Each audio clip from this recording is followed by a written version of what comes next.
राम राम दीदी बहनी बाबू भैया अम्मा चाची सबसे प्रणाम बा। हम अपने चंदा देहाती लोग के चैनल पर 128 पे आप सबको बहुत बहुत स्वागत करत हई और चलत हई आप लोगन के सास बहू का लोक झोंक दर्द भरा सोहर गीत सुनावे। बहुत ही दर्द भरा सोहर गीत बा, तो आप लोग लास्ट तक जरूर सुनी है तो गीत के आनंद आई। आप लोग गीत के माध्यम से सुनी कि सास बहू के का ताना मारत है, तो आप लोग चलिए सुनी। नमस्कार दोस्तों, हमें चंदा देहाती लोकगीत 128 से तो बहुत ही दुख भरा सोहर गीत है। आप लोग सुनिएगा और जरूर लाइक से सब्सक्राइब करना मत भूलिएगा दोस्तों। तो चलिए सुनाते हैं, सुनिए आप लोग।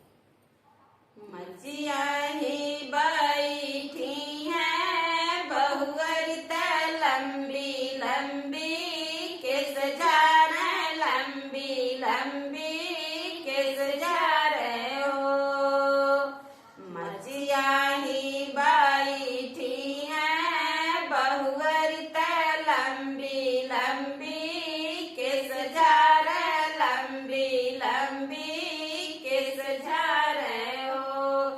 सखिया बाहर से आवेली सासू भी रही बोलिया बोल भी रही बोलिया बोलाई हो।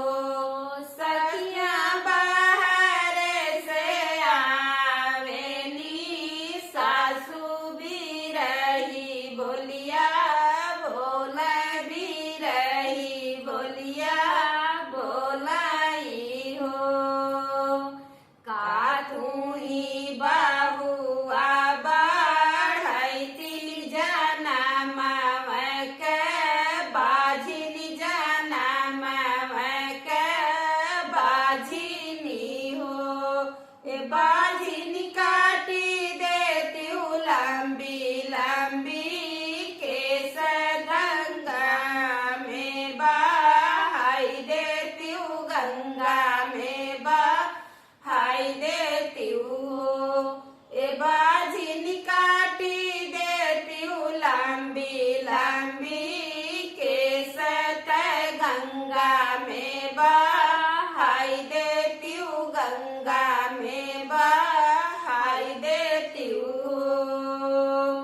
का तू ही बहुआ बढ़ती जनम के बाझिन जनम के बाझिनी हो। ए बाझिनी काटी देती हूँ लंबी लंबी केस गंगा में बहाई देती हूँ गंगा में बहाई देती हूँ। इतनी बचनी सुनी बहुअर राजा से अरज कर राजा से अरज करे हो। राजा हम तो जनम से बाझिनी मोरा दिनवा कैसे कटी है मोरा दिनवा कैसे कटी है हो। राजा हम तो जनम से बाझिनी मोरा दिनवा कैसे कटी है मोरा दिनवा कैसे कटी है हो। इतनी बचनी सुनी बहुअर राजा से अरज कर राजा से अरज कर हो। राजा हम तो जनम के बाझिन हमरा दिनवा कैसे कटी है मोरा दिनवा कैसे कटी है हो। इतनी बचनी सुना पियवा मायना से निर्भय नयना से निर्भय हो। पिया चली दिहन बढ़ई के घर माता अखिया में आसुरी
रामवा